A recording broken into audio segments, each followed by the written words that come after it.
இம்மாதிரியான நல்ல தண்ணீர் கிணறு இந்த பகுதியில் நிறைய உள்ளதாகவும் அவற்றை சீரமைத்தால் கடலில் நீராடிய பொதுமக்கள் தொடர்ந்து நல்ல தண்ணீரில் குளிக்க எளிதாக இருக்கும் என்றும் கூறினர்.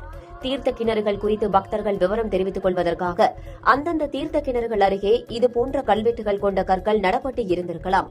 அவை நாளடைவில் காற்று மற்றும் மழையின் போது சரிந்து விழுந்து மாயமாக இருக்கலாம் என்றும் விவரித்தனர். கடற்கரை ஓரத்தில் இப்படி நிறைய நல்ல தண்ணீர் கிணறுகள் இருப்பது சிறப்புடையது. இதனை தூர்வாரி பயன்பாட்டுக்கு கொண்டு வந்தால் திருச்செந்தூர் மேலும் சிறந்த சுற்றுலா தலமாக உருவெடுக்கும்.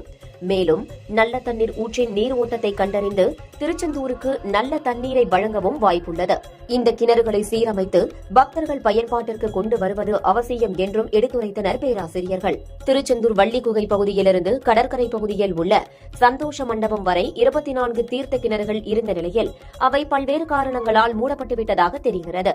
தற்போது நாழிக்கிணறு தீர்த்தம் செல்வ தீர்த்தம் மட்டுமே பயன்பாட்டில் இருந்து வருகிறது.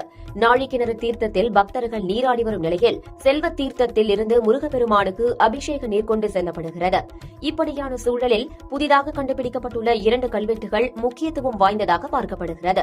தொடர்ந்து கல்வெட்டில் உள்ள தீர்த்த கிணறுகள் மட்டுமல்லாமல் 24 தீர்த்த கிணறுகளையும் தூர்வாரி பக்தர்கள் பயன்பாட்டுக்கு கொண்டு வந்தால் மிகவும் பயனுள்ளதாக இருக்கும் என்று பக்தர்கள் தெரிவிக்கின்றனர்.